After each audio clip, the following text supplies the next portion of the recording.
예레미야 34장입니다. 신실함이 생명이다 라는 제목으로 함께 말씀 나누기를 원합니다. 계속해서 예레미야 1장부터 쭉 살펴보고 있는데요. 예레미야의 5번째 주제에 해당합니다. 예레미야는 현실을 얘기했다가 미래를 얘기했다가 현실을 얘기했다가 미래를 얘기했다가 이런 식으로 반복이 되고요. 우리가 지난주에 궁극적인 미래의 회복에 대해서 예수님을 통해서 새 언약을 맺고 영원한 회복을 줄 것이다. 5번째 주제가 34장부터 45장까지 펼쳐지는데 여기서는 이제 예레미야가 겪고 있는 또 현실에 대해서 이야기를 합니다. 우리가 여기 3번째 부분에서 26장부터 29장까지 해서 예레미야는 선포하는데 거짓 예언자들이 방해하고 그런 일들, 예레미야가 막 고통당하고 그런 장면들을 우리가 3번째 부분에서 봤는데 오늘 이 5번째 부분에서도 예레미야는 외치는데 계속해서 예레미야를 때리고 옥에 가두고 그런 식으로 예레미야가 진리를 전하지만 고통을 겪는 그런 모습들이 나옵니다. 그래서 하나님이 예레미야를 통해서 계속 경고를 하십니다. 시드기야 왕한테 경고하고 또 백성들한테도 경고하고 근데 듣질 않아요. 근데 이런 와중에 듣는 사람들이 있습니다. 레갑 사람들과 또 에벤멜렉이 나오죠. 자, 이 사람들은 이방 출신인데 믿는 거예요. 참 신기하죠. 그러니까 자기 친자식들은 믿질 않아요. 이 이스라엘 백성들은 믿질 않고 남유다는 믿질 않는데 이방에서 남유다로 들어와서 하나님을 믿었던 사람들은 신실함을 보이고 구원을 받는 겁니다. 그래서 오늘은 이 레갑 집안 사람들을 중심으로 말씀을 살펴볼 겁니다. 34장부터 35장의 말씀 살펴볼 거고요. 저희가 살펴볼 이 5번째 맥락은 진리를 전함으로 고통당하는 예레미야의 현실을 우리가 마주할 텐데 그럼에도 불구하고 주님은 신실한 자들은 반드시 구원을 하십니다. 자, 여러분 기억나십니까? 예레미야 5장 1절 예루살렘 성읍을 빨리 뛰어다니면서 한 사람을 데려오라 그랬죠. 어떤 사람 한 사람을 데려오라 그랬어요? 정의와 공의. 좀 더 그 본문에 구체적으로 뭐라고 합니까? 뭐를 행하고 뭐를 찾는 사람? 이건 외우셔야 돼요. 5장 1절은 정의를 행하고 신실함을 찾는 사람 한 명을 데려오라. 그럼 내가 이 성읍 전체를 용서하겠다. 미시파트, 에무나 이렇게 써 있어요. 정의를 행하고 하나님의 법을 지키고 공평을 행하고 그리고 신실함, 하나님의 말씀대로 올바른 관계를 살아가기 위해서 정말 편치 않고 좌로나 우로나 치우치지 않는 신실함이 있는 사람을 한 명만 데려오라. 한 명이 있어요, 없어요? 없어요. 한 명이 없어서 망했거든요. 그러니까 이 신실함, 그러면 이게 너무너무 중요합니다. 자, 이 신실함이라는 단어가 제가 믿음이라고 말씀드렸죠. 구약에서는 신실함이라고 번역을 했는데 이거를 의인은 믿음으로 말미암아 살리라. 이제 하박국을 그렇게 번역하고 신약으로 사도 바울이 그 믿음이란 단어를 신실함이라는 단어를 믿음으로 번역을 해서 예수 그리스도의 믿음으로 예수 그리스도를 믿음으로 구원을 받는다. 근데 그 단어는 신실함이다. 여러분 꼭 기억하셔야 됩니다. 그러니까 마음의 동의가 아닙니다. 성도는 신실함으로 구원을 받는 겁니다. 근데 나의 신실함은 한계가 있잖아요. 누구의 신실함으로 구원을 받는 거예요? 예수 그리스도의 신실한 삶이 우리가 그분을 따라감으로 우리에게 입혀지는 거죠. 신실하신 예수 그리스도의 손을 잡고 천국으로 들어가는 겁니다. 주제는 신실함이에요. 근데 여러분 오늘 이제 본문 34장부터 35장을 살펴볼 텐데 이 레갑 집안 사람들은 250년 동안 신실합니다. 너무너무 놀라운 사람들. 이 사람들은 이방 출신이에요. 제가 이걸 본문을 통해서 보여드릴 텐데 이방 출신인 이 레갑 사람들은 유다에 편입돼 가지고 들어와서 누구냐면은 모세의 장인 이드로의 아들이 호밥인데 모세의 처남이죠. 처남의 후손들입니다. 이 처남의 후손들인데 이 사람들이 이제 갈렙을 통해서 이제 들어옵니다. 이 유다 지파 쪽에 들어와 가지고 이제 하나의 백성으로 이제 속해서 들어왔는데 근데 이 사람들이 믿음을 잘 지켜요. 그때부터 믿음을 잘 지키다가 나중에 요나답이라는 인물이 나옵니다. 이 레갑 집안의 요나답이라는 이 요나답이라는 인물이 엄청난 선포를 합니다. 너희들 절대 이거 하지 마라. 말씀대로 살아야 된다 이런 얘기를 하는데 그 사람들이 250년 동안 그 말씀을 지키는 거예요. 그래서 결국은 어마어마한 복을 받게 되는 것을 오늘 볼 건데 상대적으로 그 앞에 34장 앞부분에 나오는 시드기야와 이스라엘 유다 백성들은 신실하냐? 완전 갈대입니다. 일로 갔다 절로 갔다 일로 갔다 절로 갔다. 정말 마음이 아프죠. 그러니까 믿음이 있는다는 이 백성들은 전혀 믿음이 없고 오히려 이방에서 들어온 사람들은 정말 믿음이 있는. 그래서 나중에 이것이 예수님 출생과 또 연결이 되는데 제가 설명을 드리도록 하겠습니다. 그래서 오늘 이렇게 앞에 먼저 구조를 보시면 34장부터 35장의 이야기와 39장 15절부터 45장까지 이야기가 이렇게 대비돼서 되어 있어요. 그래서 여러분 보셔서 알겠지만 이 유대인들은 글을 이렇게 씁니다. 그래서 1번과 저기 1 다시 이렇게 되어 있어요. 그리고 2번과 2번 다시, 3번과 3번 다시. 그래서 궁극적으로는 저희가 오늘 앞부분을 살펴보고 다음 주에 뒷부분을 볼 텐데 여기 레갑 지방과 에벤멜렉이라는 이 구스 사람 에벤멜렉 또 이방 출신 이 사람들은 미디안 출신입니다. 미디안. 그래서 이 사람들에 대해서 이야기를 하면서 믿음 없는 백성들의 이야기가 교차되고 있다. 여러분 이런 것들을 보면서 나는 성도라고 하는데 나는 예수님을 믿는 크리스천이라고 하는데 혹시 시드기야와 백성들 같이 믿는 척하면서도 배신하고 혹시 이런 건 아닌가? 오히려 하나님을 몰랐던 사람들, 레갑 집안이나 또 에벤멜렉 같이 이방 출신인데 믿음을 잘 믿는 사람들이 있거든요. 보이지 않는 곳에서 우리의 믿음을 좀 점검하실 수 있는 시간이 되기를 바랍니다. 자, 그래서 34장 1절 먼저 유다의 마지막 왕 이 시드기야에 대해서 얘기를 하십니다. 한번 봅시다. 이 사람이 얼마나 믿음이 없는가? 바벨로니아 왕 느부갓네살이 자기 군대뿐 아니라 자기가 정복한 나라들의 군대들까지 모두 동원하여 예루살렘 도성과 유다의 모든 성읍을 공격할 당시 주의 말씀이 예레미야에게 내렸다. 여러분 시드기야가 마지막 왕입니다. 마지막 11년 동안 다스린 왕인데 지금 느부갓네살이 자기 정복한 나라들 군대까지 데려와 가지고 지금 이제 멸망시키기 일부 직전이에요. 이스라엘의 하나님인 나 주가 말한다. 너는 유다 왕 시드기야에게 가서 전하기를 주께서 내게 말씀하셨다. 내가 이 예루살렘 도성을 바벨로니아 왕의 손에 넘겨주겠다. 그러면 그가 이 도성을 허물고 불사를 것이다. 너 시드기야는 바벨로니아 왕의 손에 도망치지 못하고 대적의 군사들에게 포로로 사로잡혀 그에게 넘겨질 것이다. 그러면 너는 바벨로니아 왕을 내 눈으로 직접 볼 것이고 그 앞에서 입과 입을 마주하여 신문을 당한 후에 바벨로니아 땅으로 끌려갈 것이다. 그러나 유다 왕 시드기야가 내 말을 잘 들어라. 자기 들어라. 명령어입니다.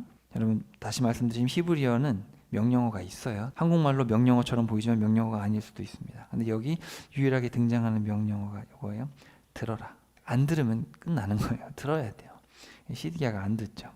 너는 칼에 맞아 죽지 않겠고 그 땅에서 평안히 죽을 수 있을 것이다. 그러니까 지금 약속을 해주는 거야 하나님이. 네가 내 말을 들으면 내가 그런 약속을 주겠다. 그러니까 내 말을 들어라. 그리하여 사람들이 너보다 먼저 있는 내 선왕들의 죽음을 애도하며 그들 앞에서 분향했던 것처럼 너의 죽음을 애도하며 내 앞에서 향불을 피워 올리며 아 왕이시여 참으로 슬픕니다 할 것이다. 이는 나 주가 내게 하는 약속이다.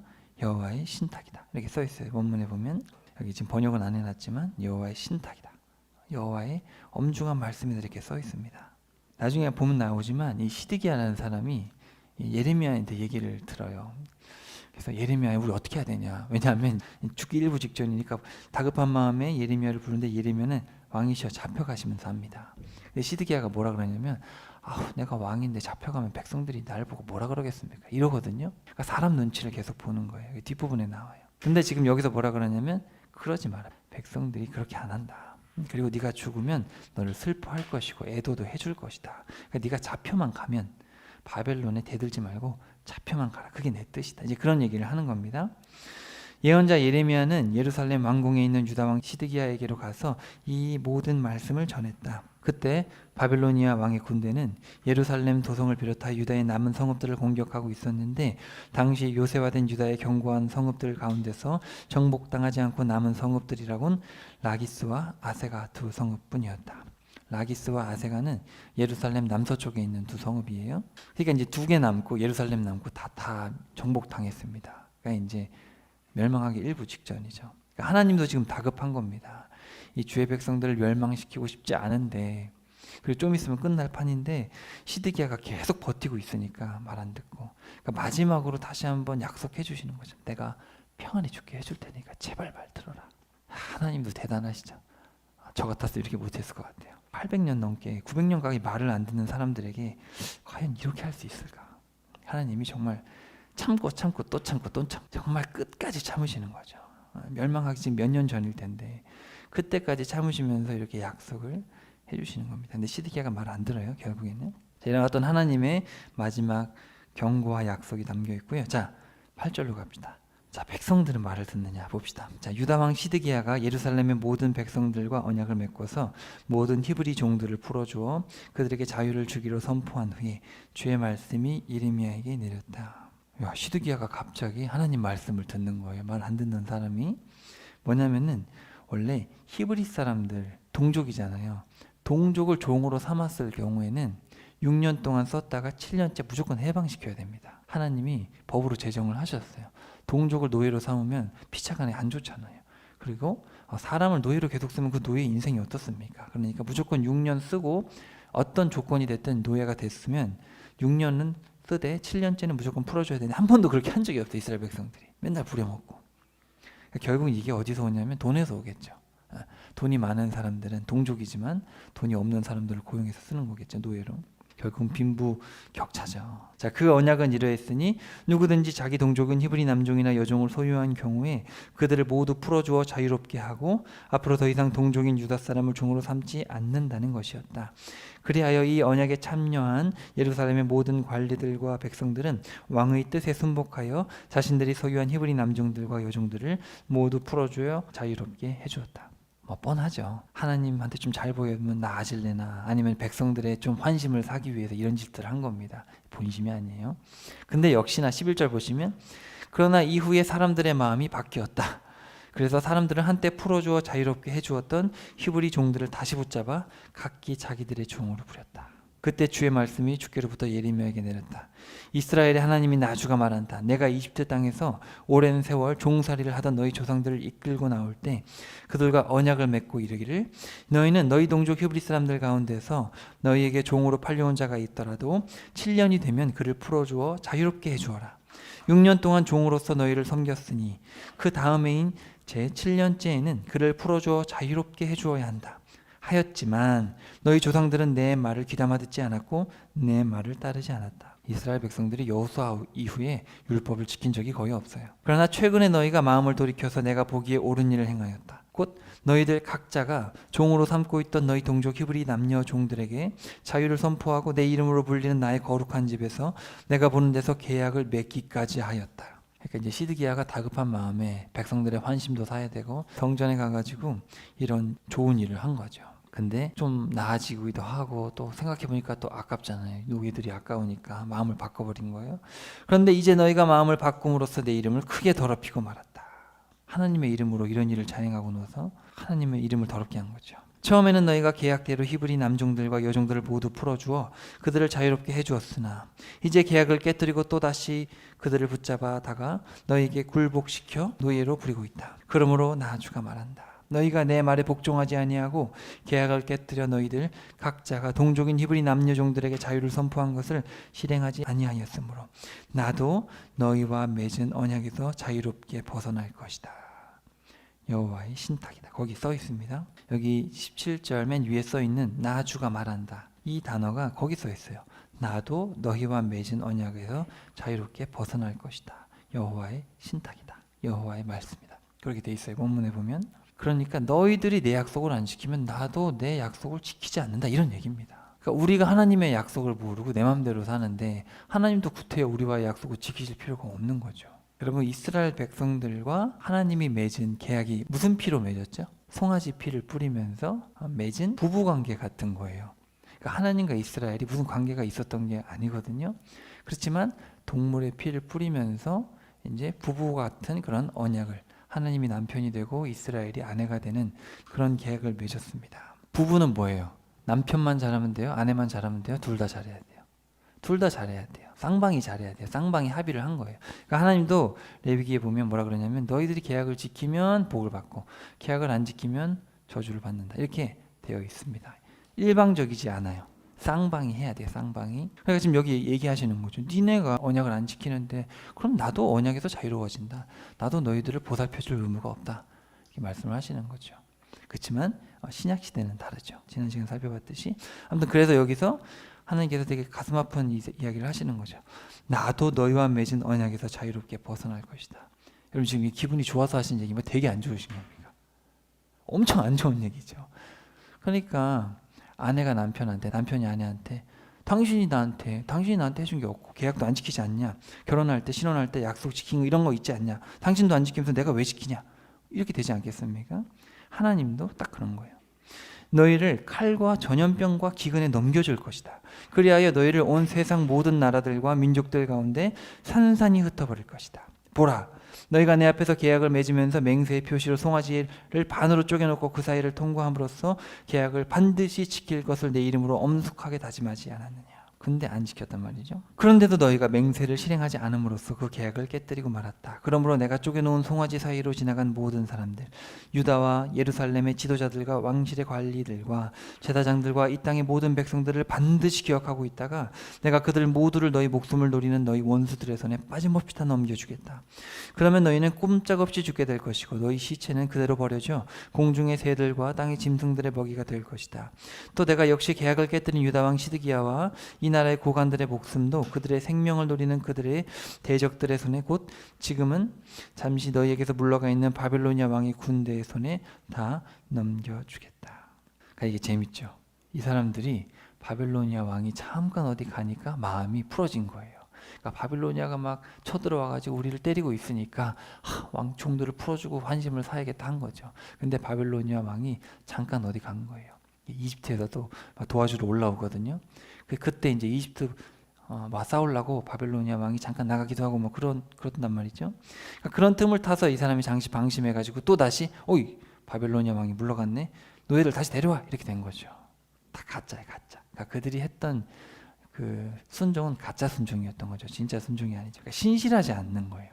그러니까 신실하다는 얘기는 변치 않는 거죠. 말씀을 계속 지키는 거죠. 지켰다, 안 지켰다. 지켰다, 안 지켰다. 신실하지 않은 거죠. 바벨로니아 왕의 군대를 내가 다시 예루살렘 도성으로 불러들일 것이고 그러면 그들이 와서 이 도성을 포위 공격하여 점령한 후에 모조리 불사를 것이다.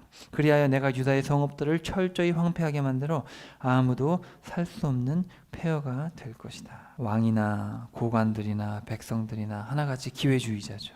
하나님을 신실하게 믿지 않습니다. 하나님이 그렇게 약속을 주셔도, 회복의 약속을 주셔도 믿지 않고 조금 나아지면 바로 금세 돌아서는 이런 악한 모습을 우리가 살펴봤죠. 그럼 세 번째로 이제 35장에는 아까 제가 말씀드렸던 바로 레갑 사람들의 이야기가 나옵니다. 우리가 본받아야 될 사람들은 시드기야도 아니고 고관들도 아니고 백성들도 아니고 바로 이 레갑 사람들이죠. 도대체 어떤 사람들이길래 이렇게 칭찬을 받을까 한번 봅시다.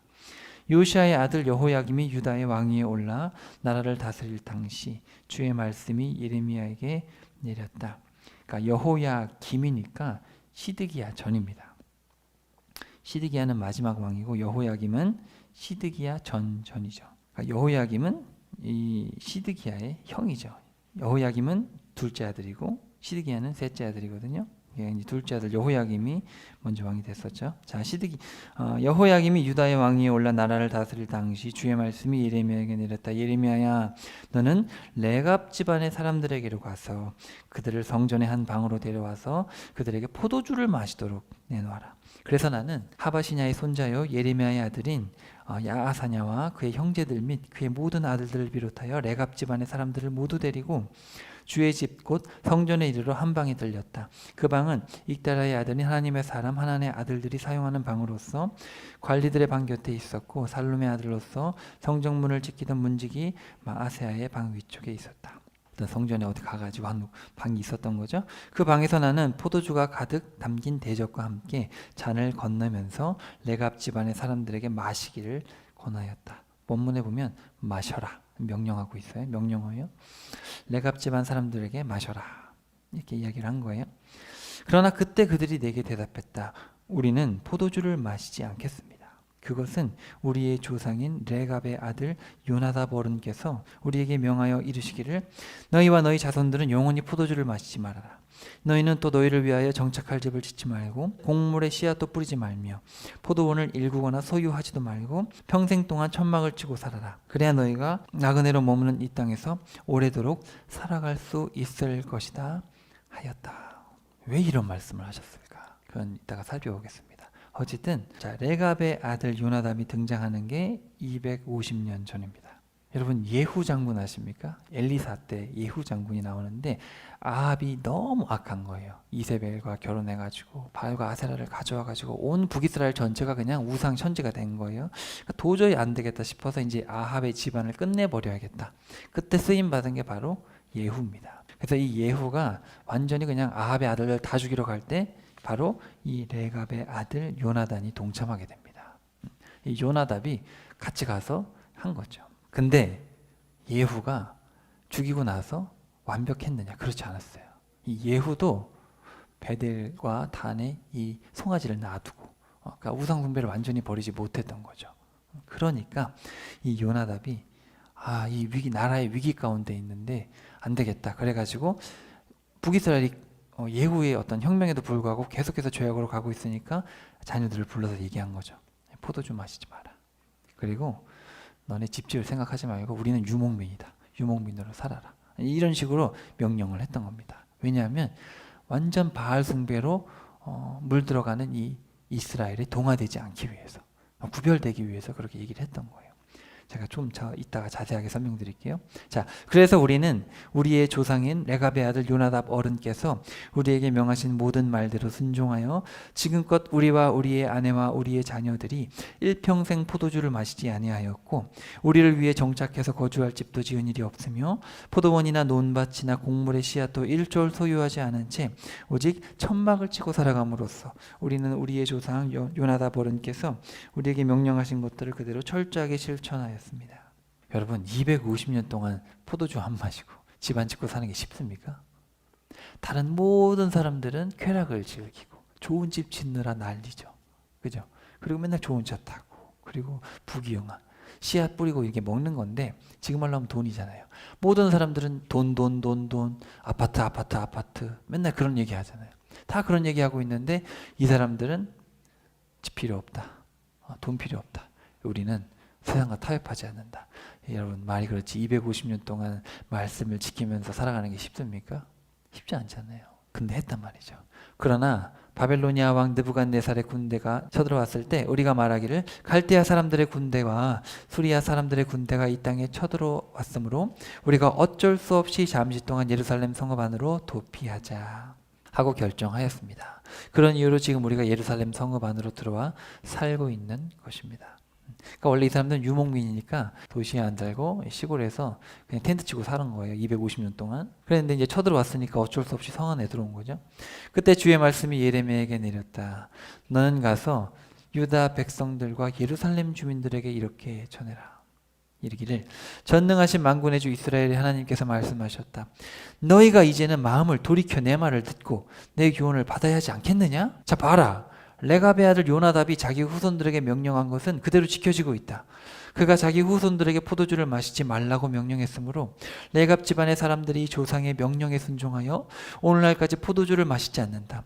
그런데 너희는 어찌하여 내 말에 순종하지 않는 것이냐? 내가 너에게 반복하여 말하고 부지런히 권면했지만 너희는 내 말을 전혀 듣지 않았다. 내가 내 종 예언자들을 부지런히 너에게 보내면서 이르기를 이제는 악한 길에서 돌이켜라 명령하여 행실을 고쳐라 명령하여 다른 이방신들을 쫓아 섬기지 말라.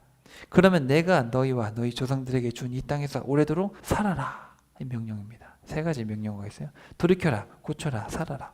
하지만 너희는 내 말에 귀를 기울이지 않았고 내 말에 순종하지 않았다. 레갑의 아들 요나답의 후손들은 자기 조상의 명령을 그토록 잘 지키는데 이 백성은 내 말을 듣지 않고 나의 명령은 도무지 지키질 않는다. 얼마나 하나님 마음이 지금 아프시겠습니까? 아마 제 생각에는 피를 토하면서 울고 계시면서 얘기하시지 않겠습니까? 도대체 너희들은 왜 그러냐? 이걸 여러분 남녀관계로 가면은 여보 옆집은 아무것도 없고 가난한데도 저렇게 행복하게 살고 남녀가 서로 의지해서 이렇게 잘 사는데 부부가 없는 형편에서도 잘 사랑하며 사는데 당신은 돈도 많고 하는데 도대체 왜 그러느냐? 900년 동안 바람이나 피고 이러면 진짜 찢어지죠. 배우자의 마음이 어떻겠습니까? 여러분 지금 하나님이 900년 가까이 참으시면서 바람핀 이스라엘 백성들 그런 것들을 보면서 마음 아파하시는 심정으로 지금 하고 계시는 얘기입니다. 눈물 없이 읽을 수 없는 장면이죠. 결혼을 하신 분들은 좀 더 이게 이해가 되실 겁니다. 배우자가 900년 가까이 바람 폈는데 그걸 참았어요. 참고 참았어요. 마지막으로 이제 진짜 죽이고 싶기 직전인데도 말을 안 듣고 있으면 그 마음이 어떻겠습니까? 근데 옆에는 아무것도 없어요. 가진 것도 없고 그치만 그냥 행복하게 살고 순수하게 살고. 사람이라는 게 그런 거죠. 신실함이 없어지면 끝입니다. 관계는 끝이에요. 신실함이 없으면 끝이에요. 부부관계든 부자관계든 자녀관계든 또 사업관계든 신실하지 않은 사람한테 누가 거래를 합니까? 신실하지 않은 배우자, 또 신실하지 않은 자녀들, 신실하지 않은 부모. 부모가 신실하지 않고 왔다 갔다 하면 자녀들이 어떻게 부모를 의지합니까? 그죠? 신실함이 있어야 돼요. 신실함. 250년 동안 신실함을 보인 이 백성들. 근데 여러분 제가 이거 본문 다 읽고 설명드릴 텐데 250년이 아닙니다. 출애굽 때부터 신실해서 예수님 때까지 신실한 사람들입니다. 보여드릴게요. 자 17절. 그러므로 전능하신 만군의 주 이스라엘의 하나님이 내가 말한다. 보라, 내가 이제 유다 백성들과 예루살렘 주민들에게 예고하였던 모든 재앙을 그들 위에 그대로 다 내리겠다. 그것은 내가 그들에게 거듭 말했지만 그들이 전혀 듣지 않았고 내가 그들을 애타게 불렀지만 그들이 도무지 응답하지 않았기 때문이다 하여라. 그런 다음 예레미야는 레갑 집안의 사람들에게 이렇게 말했다. 전능하신 만군의 주 이스라엘의 하나님께서 말씀하셨다. 이르시기를 너희 레갑 집안의 사람들은 너희 조상 요나답의 명령에 순종하였고 그의 가르침에 따라 살면서 그가 명령한 모든 것들을 그대로 실천하였다. 그러므로 레갑의 아들 요나답의 자손들에게서 나를 섬길 사람들이 영원토록 끊어지지 않고 계속해서 나올 것이다. 이는 이스라엘의 하나님인 나 주의 말이다 하여라. 그러니까 영원히 주를 섬길 사람들이 나타날 것이다. 어마어마한 복을 기록하고 계십니다. 정말 우리가 본받아야 될 사람들이죠. 자, 함께 앞에 보시고요. 저희가 레갑 사람들에 대해서 함께 이 시간 살펴보고 칭찬받을 만한 사람, 칭찬받을 만한 삶이 무엇인지 좀 이렇게 살펴보겠습니다. 자, 겐 족속의 한 부류라고 되어 있습니다. 그래서 역대상 2장 55절에 보면 자, 야베스 성읍에는 서기관 족속인 디랴 족속, 시므아 족속, 그리고 수가 족속이 살았다. 이들은 모두 겐 족속들로서 레갑 집안의 조상인 함맛의 자손들이었다. 역대상 한번 펴보십시다. 2장 앞에 보시면 이스라엘의 12아들을 이제 소개하자 보이시죠? 2장 1절에 소개하는데 자, 유다 지파부터 이렇게 소개를 합니다. 이 역대상은 족보를 쫙 소개하고 시작하는 거예요. 그래서 거기 보면 유다의 이제 아들들에 대해서 쭉 얘기를 하는데 18절에 보면 자, 헤스론의 아들 갈렙 보이시죠? 헤스론의 아내 갈렙은 자기 두 아내 아수바와 여리오색에서 아들을 낳았다. 그래서 아수바가 죽자 갈렙은 에브락과 결혼하여 훌을 낳았다. 훌은 우리를 낳았고 우리는 부살레를 낳았다. 이 부살렐이 누구냐면 이 성막에 이 물건을 만들었던 그 사람입니다. 그러니까 장인이죠. 손기술이 있는 사람이에요. 부살렐. 자, 근데 이 갈렙이 누구냐? 자, 50절에 가시면 갈렙의 자손. 근데 이 갈렙은 여러분이 알고 있는 여호수아와 갈렙, 그 갈렙이 아니에요. 이 겐 족속의 시초가 되는 사람입니다. 자, 갈렙의 자손은 이러하다. 그래가지고 갈렙의 자기 아내 에브라다에게서 낳은 맏아들 해서 쭉 나오는데 자 55절로 가시면 자 야베스 성읍에는 서기관 족속인 디랴 족속, 시므아 족속, 수가 족속이 살고 있었고 이들은 모두 겐 족속들로서 레갑 집안의 조상인 함맛의 자손들이었다. 그러니까 우리가 이것을 통해서 그냥 유다 지파 출신 중에서 한 부류가 되었다. 근데 이거를 이제 나중에 좀 더 살펴보시면 출애굽 때 함께 들어오구나 그걸 알 수가 있죠. 여기 앞에 보시면 모세의 장인의 후손이다. 자, 모세의 장인 르우엘이 겐 족속이었고 그의 아들 호밥이 갈렙 지방과 결혼하여 편입된 것으로 추정한다. 호밥은 모세를 도와 가나안 여정의 길잡이 역할을 하게 된다. 그래서 이제 민수기에 보면은 이제 나옵니다. 이렇게 연결이 되는 거예요. 그래서 사사기에 보면은 모세의 장인은 겐 사람이었는데 그의 후손들이 유다 사람들과 함께 종려나무가 무성하게 우거져 있는 성읍인 여리고에 올라와 아란 남방에 있는 유다 광야에 이르러 그곳 주민들과 어울려 살았다. 그러니까 원래 이 사람들이 어디냐면 미디안 사람들이었던 거죠. 여러분 그 저기 지도 제가 가져왔는데 저는 시내산의 위치가 미디안 쪽으로라고 생각을 합니다. 뭐 구원과 관련된 문제는 아니니까. 보통 우리가 알고 있는 거는 이제 시나이 반도 밑에 있죠. 근데 여러 가지 정황을 봤을 때 미디안일 것 같아요. 이 모세가 십보라를 만나고 장인을 만난 것도 미디안 광야거든요. 그리고 그들의 어떤 인도함을 받은 거죠. 어쨌든 간에 그건 중요한 문제가 아니고요. 미디안 사람들이에요. 여기서 이제 양을 돌보던 사람이었죠.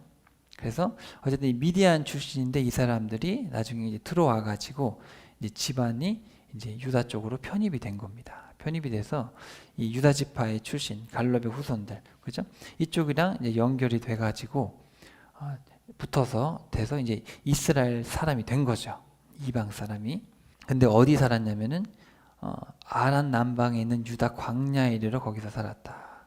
그러니까 이 약속의 땅에 들어와서도 뭐 도시 생활을 한 게 아니라 저 시골, 저 남쪽에 가가지고 광야 생활을 했던 겁니다. 그러니까 그들은 그들의 어떤 정체성을 계속해서 유지했던 것이죠. 이 믿음의 집안, 이 신앙 생활을 잘 유지를 했던 겁니다. 이 사람이 또 어디 나오냐면은 사사 시대에 드보라 이야기 아시죠? 네 번째 사사 드보라 있잖아요. 그래서 이제 드보라와 바락이 이제 전쟁을 할 때 원래 바락 장군이 죽였어야 되는데 겁나가지고 못 죽이고 결국은 그 공이 여인에게 돌아가는데 바로 야엘이라는 여인이 이 시스라 장군의 관자놀이 여기다가 말뚝을 쳐서 죽이는 이야기가 이제 나오죠. 하지만 시스라는 겐 사람 헤벨의 아내인 야엘의 장막으로 도망쳐 들어갔다. 시스라가 그리로 도망친 것은 헤벨 가문이 하솔 왕 야빈과 가까운 사이였기 때문이다. 그래서 이때 중심적인 역할, 이 원수의 장군을 죽인 사람도 바로 야엘인데 바로 겐 사람이었다. 또 다윗을 도와준 경험이 있어요. 다윗이 그처럼 선물을 보낸 곳은 베델, 남방이라 뭐 쭉쭉 해가지고 겐 족속의 성읍들. 또 다윗은 자신의 부하들과 함께 드나들던 모든 지방의 유지들에게도 선물을 보냈다. 이게 지금 거의 사울이 죽을 때예요. 사울이 거의 죽어가고 다윗이 막 시글락으로 피해서 도망가고 이제 다윗도 막 광야 생활이 너무 힘들고 지쳐서 막 끝으로 갈 때 그때 자기를 도와줬던 사람들에게 선물을 보내는데 그때 겐족 속의 성읍들도 있었더라. 그러니까 이 겐 사람들 바로 이 레갑 집안의 사람들이 처음부터 신실했던 거죠. 그러니까 모세의 장인이죠. 모세의 장인의 이렇게 후손들인데 이스라엘의 이방인이지만 편입해 와가지고 역사의 어떤 중심적인 역할들을 해왔던 겁니다. 근데 이제 궁극적으로 정말 중요한 역할을 했던 게 바로 이때죠. 자, 예후 장군을 이제 도와주게 됩니다. 예후가 계속해서 길을 가던 중에 예후가 바로 아합 집안을 멸망시키는 그 장군이에요. 레갑의 아들 여호나답, 오늘의 주인공이죠. 요나답을 만났다. 그는 예후를 만나러 오는 길이었다. 예후가 그를 맞으러 물었다. 내가 그들을 믿듯이 그들도 나를 믿고 있어? 여호나답이 대답했다. 물론입니다. 예후가 말했다. 그러면 나에게 손을 내미시오. 여호나답이 예후에게 손을 내밀자 예후가 그를 끌어올려 자신의 전차에 태웠다. 그런 다음 예후가 여호나답에게 말했다. 이제 저와 함께 가서 제가 주를 위하여 얼마나 열정적인지 잘 보도록 하시오. 예후는 그와 함께 전차를 타고 갔다. 사마리아에 도착한 예후는 그곳에 남아있던 아합의 친척들을 모조리 붙잡아 다 죽였다. 주께서 이전에 엘리야에게 말씀하신 대로 예후는 아합 집안에 딸린 자들 한 사람도 남기지 않고 모조리 다 죽여 없앴다. 이렇게 레갑의 아들 여호나답, 요나답이 이 예후 장군의 숙청할 때 갔던 거죠. 근데 여러분 혹시 펴보시겠습니까? 근데 거기 보시면 이야기가 안 좋게 끝나거든요. 자, 왕하 한번 펴보시겠습니까? 왕하 10장 29절. 자, 그러나 예후도 베델과 단에 금송아지 우상을 세워 섬김으로써 이스라엘을 죄 가운데 빠뜨린 느밧의 아들 여로보암의 죄로부터는 돌이키지 못했다. 31절. 예후는 이스라엘의 하나님 주의 율법을 지키는 일에 온전히 마음을 기울이지는 않았다. 그는 여로보암이 저지른 죄에서 돌이키지 못하고 이스라엘을 죄 가운데 빠뜨렸다. 그러니까 여로보암은 북이스라엘의 초대 왕이거든요. 솔로몬의 종이었죠. 어쨌든 예후는 그렇게 쿠데타를 일으켜서 다 죽였어요. 아합 집안을 청결하긴 했는데 그렇지만 우상을 완전히 버리지 못하고 신실하지 못했던 거죠. 그러니까 이 요나답이 뭐라 그랬냐면 안 되겠다. 너희들 포도주 먹지 말아라. 여러분 포도주, 집 짓고 이거 다 뭡니까? 바로 바알 숭배에서 나오는 겁니다. 바알 숭배. 바알 숭배가 뭐예요? 바알과 아세라를 믿는 건데 그들은 바알의 신전에 가가지고 집단으로 거기에 있는 신녀들하고 성관계를 맺는단 말이죠. 그러면은 하늘에 있는 바알과 아세라가 관계를 맺게 되면 그게 풍요로 이어진다. 비가 온다. 이런 종교란 말이죠. 그러니까 거기에는 사람이 제정신으로 그런 걸 못하기 때문에 술을 마셔야 돼요. 술을 마셔야 그렇게 집단 관계를 맺고 한단 말이죠. 그러니까 거기엔 술이 있어야 되고 돈과 쾌락이 있고 그렇단 말이죠. 그러니까 이제 레갑의 아들 요나답이 봤을 때 이렇게 쿠데타를 일으켜서 혁명을 일으켜서 신앙을 좀 바로 세워보려고 했지만 또 예후 장군 똑같으니까 안 되겠다. 우리 집안은 완전히 구별된 삶을 살아야겠다. 포도주도 먹지 말고 너네 그냥 장막 가서 살아라. 도시에서 살면 안 된다. 이거 바알 신앙에 물들어 버리겠다. 그리고 너희들 소유하지 말아라. 자꾸 바알 신앙 돈 하고 소유 하니까 우리는 그런 것부터 떠나야 돼. 이제 이렇게 이야기를 하게 된 겁니다. 그리고 그 자손들이 그런 상황에서 250년 동안 믿음을 지킨 거죠. 정말 대단한 거죠. 근데 이 사람이 또 언제 나오냐면 느헤미야가 성벽을 재건할 때 나오는데요. 자, 거름문, 자, 분문, 똥문입니다. 제가 여기 지도 가져왔는데 예루살렘 성벽이 제일 아래쪽에 가면은 바로 흰놈의 골짜기 기억나시죠?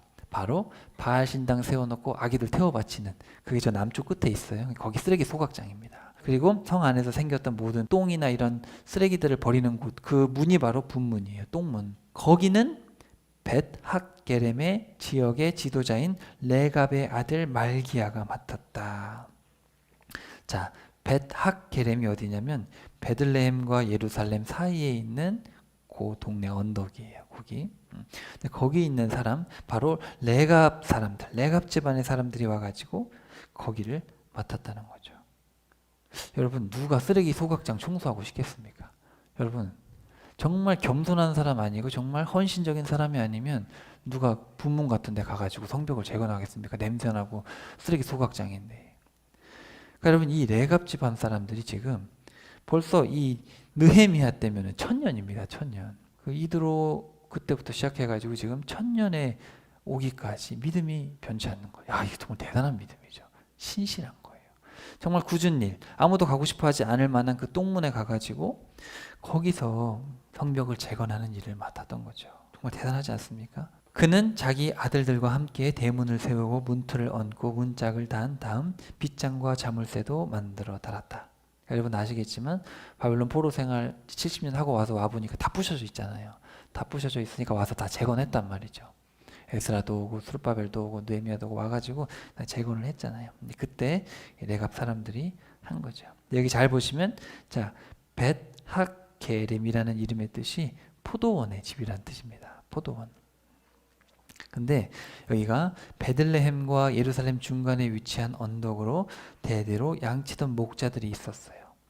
그러니까 이 레갑의 자녀들, 사람들은 다 어디 가서 삽니까? 도시 가서 돈 벌면서 자기 집 짓고 사는데 이 레갑 사람들은 뭐라 그랬어요? 요나답이 뭐라 그랬어요? 선조가 집 짓고 살지 마라. 너네 그냥 양치기로 살아라. 텐트에서 살아라 그랬잖아요. 그럼 이 벳학게렘, 이 포도원의 집에서 양치던 사람들, 레갑 사람들이었겠죠. 그리고 나중에 예수님이 탄생하실 때 목자들을 불러오지 않습니까? 그 목자들이 누구였겠습니까? 바로 레갑 사람들이 아니었겠는가. 이렇게 보는 거죠. 학자들이 이렇게 추론을 하는 거예요. 제가 봐도 그럴 것 같아요. 그러니까 메시아이신 예수 그리스도를 처음으로 만나고 그분을 찬양하고 그분을 기쁘게 맞이한 사람들이 바로 레갑의 후손들일 수 있겠다. 위대한 일 아닙니까? 끝까지 정말 1000년을 한결같이 신실했던 레갑 사람들, 심지어 택한 백성도 아닌데 미디안 사람들이 들어와가지고 이제 집안에 편입이 돼가지고 1000년 동안 한결같이 신실하게 그 광야 생활도 다 경험했을 텐데, 그죠? 그런 것들을 다 간직한 채 세상에 물들지 않고 이렇게 한결같이 함으로써 세상에서는 양치기들을 사람 취급 안 했거든요. 왜냐하면 맨날 더러운 이제 밖에서 해야 되니까 양들. 그러니까 쉽게 말하면 정말 완전 3D 직업, 완전히 아무도 하고 싶어 하지 않은 직업, 사람 취급 안 하던 사람들이 이 목자들이었단 말이죠. 지금처럼 여러분 고상하게 양들하고 같이 풀을 뜯으면서 뭐 그런 게 아니에요. 그냥 막노동꾼이 막노동꾼. 막노동꾼 더러운 옷을 입고 다니는 아우 목자 아우 더러워 이런 사람들이죠. 근데 이 사람들은 하나님과의 관계에서 신실했어요. 그리고 메시아를 처음 만났고 이 사람들은 하나님 앞에서 나를 섬길 사람이 영원히 나오는 그런 복을 받은 위대한 사람들이죠. 여러분 세상 사람들이 돈 아파트 딱 그러고 사는 이런 시점에서 우리가 똑같이 가야겠습니까? 아니면 우리는 욕심을 버리고 정말 이 레갑 사람들처럼 주님의 어떤 복을 기대하면서 영원한 천국을 바라면서 살아야겠습니까? 우리가 어떻게 살아야 될지에 대해서 너무 많은 말씀을 해주시는 것이죠. 그래서 다시 한번 봅시다. 자, 레갑의 아들 이 요나답이 세 가지 명령을 했죠. 그래서 그 상황은 이제 북이스라엘이 극도로 타락해가는 과정이고요. 너희와 너희 자손들은 영원히 포도주를 마시지 말라. 장착할 집도 짓지 말라. 포도원이나 밭이나 씨앗도 소유하지 말라. 자, 여러분 혹시 나봇의 포도원 이야기 기억나십니까? 이 아합 왕이 죽었잖아요. 이 예후가 아합의 집안을 다 죽였는데 이 아합이 정말 잘못한 것 중에 하나가 되게 많지만 특별히 잘못한 것 중에 하나가 뭐냐면 나봇의 포도원을 뺏은 겁니다. 이게 왜 중요하냐면 이스라엘 백성들은 땅이 자기 겁니까? 하나님 겁니까? 이스라엘 백성들의 토지 개념은 소유 개념이 아니라 임대 개념입니다. 그러니까 땅은 하나님 거예요. 창조주 하나님 거고 우리는 빌려 쓰는 겁니다. 7년씩 빌려 쓰는 거예요. 이렇게. 7년 동안 또 쉬게 해야 되고 그렇기 때문에 이거는 지파가 넘겨줄 수도 없고 소유하는 개념이 아니에요. 그래서 그 할당된 지파들이 그걸 써야 돼요. 쓰고 나서 쉬게 하고 이렇게 해야 돼요. 다시 돌려주고 이렇게 매매하더라도 다시 돌려줘야 돼요. 7년이면 돌려줘야 돼요. 다시 돌아가야 돼요. 근데 이 아합 왕이 이 나봇의 포도원이 탐이 나가지고 이세벨이 나봇을 죽여버리고 그 땅을 가져가 버렸단 말이죠. 소유해 버렸단 말이에요. 그러니까 이거는 어떤 거냐면 하나님께 대드는 어마어마한 일입니다. 하나님의 질서, 주인이신 하나님을 싸그리 무시해버리는 그런 무시무시한 행위인 거예요. 그러니까 이제 요나답이 그거를 보고 땅 사지 말라는 얘기예요. 땅 사지 마라. 땅은 어차피 주님 거다. 그러니까 우리가 밟고 있는 이 세상은 우리 것도 아니고 하나님 거다. 그러니까 너희 장착할 집을 짓지 말아라. 유목생활해라. 어차피 우리는 여기서 영원히 살 게 아니고 우리의 본향은 천국이니까 여기서 나그네로 살아라. 가뜩이나 너네들 도시에 살거나 사람들하고 똑같이 살게 되면 우상 숭배의 유혹을 이겨내기가 어려우니까 유목생활해라. 그리고 포도주 마시지 말아라. 쾌락을 멀리해라. 바알 섬기는 사람들 맨날 포도주 마시고 술 취해가지고 맨날 음란한 행위나 하고 그리고 포도원이나 밭이나 씨앗도 소유하지 말아라. 나봇의 포도원을 훔쳐가지고 포도주 만들어서 뭐 했겠습니까? 맨날 먹고 마셨겠지 뭐 아합이 그죠? 그리고 포도원이나 밭이나 씨앗도 소유하지 말아라. 그러니까 물질의 번영을 쫓지 말아라. 근데 여러분 사실 이게 지금 남 얘기가 아닙니다. 지금 이게 우리에게 하는 얘기죠. 성도들도 그렇고 세상 사람들은 말할 것도 없지만 지금 뭡니까? 세상 사람들의 모든 관심과 노력은 어디에 집중되어 있죠? 돈입니다. 돈. 우리 대한민국 특별히 통계를 보면은 그래도 다른 나라 사람들은 가족이 중요하대요. 근데 우리나라 사람들은 돈이 최고예요. 부모님 재산 분할할 때 다 돈 때문에 싸우지 않습니까? 뭐 저 한두 번 본 게 아닙니다. 다 돈 때문에 싸워요. 복권 당첨되면 가족이 다 나눠지죠. 참 희한한 세상이에요. 다 돈. 공부를 왜 합니까? 좋은 직장 가려고. 좋은 직장 왜 가요? 돈 잘 벌려고. 야, 이런 세상에 우리가 살고 있다는 거죠. 그러니까 여러분 그 당시에 바알과 아드라를 섬겼으면 우리는 그러면 목조 신상에다가 또는 돌신상에다 절하면 되냐? 그게 아닙니다. 그들이 바알과 아드라를 섬긴 건 돈을 섬긴 거고 지금 이 시대 많은 사람들 심지어 교회를 다닌 사람들도 많이 보면 번영신학에 빠져 있죠. 번영신학. 그러니까 번영신학이 뭐냐면 하나님 믿으면 잘 된다. 그게 번영신학이에요. 하나님 믿으면 잘 된다고 볼 수 없어요. 그럼 레갑 사람들은 저주받은 사람들입니까? 1000년 동안 유목생활하고 똥문에서 일했는데 그 사람 저주받은 사람들입니까? 아니지 않습니까? 기독교인들은 성령님을 마음에 모시는 사람들은 가치관이 거꾸로 가야 돼요. 거꾸로. 그래서 지금 많은 사람들도 보면 쾌락을 가까이 하죠. 일단 쾌락이에요. 돈 있으면 결국 쾌락으로 갑니다. 근데 쾌락도 성이 안 차니까 이제 마약으로 가요. 신비주의로 가는 거예요. 마약도 하다 보면 지치죠. 그러니까 그냥 죽는 거죠. 뭐.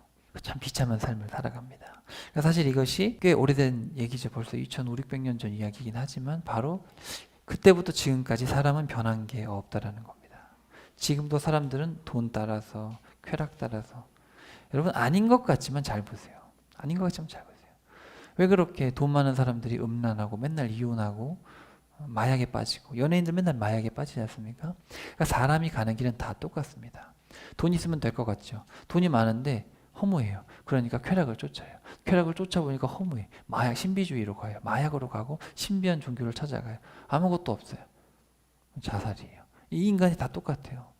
인간은 다 똑같아요. 그러니까 여러분 우리는 그런 죄악을 범하지 말고 레갑의 아들 요나답이 명령한 것처럼 정말 우리가 쾌락을 멀리하고 우상숭배를 멀리하고 물질의 번영을 쫓지 말고 이 세상에는 부잘것 없어 보이지만 그 길이 바로 하나님께 칭찬받는 길이죠. 여러분 예수님의 길을 보세요.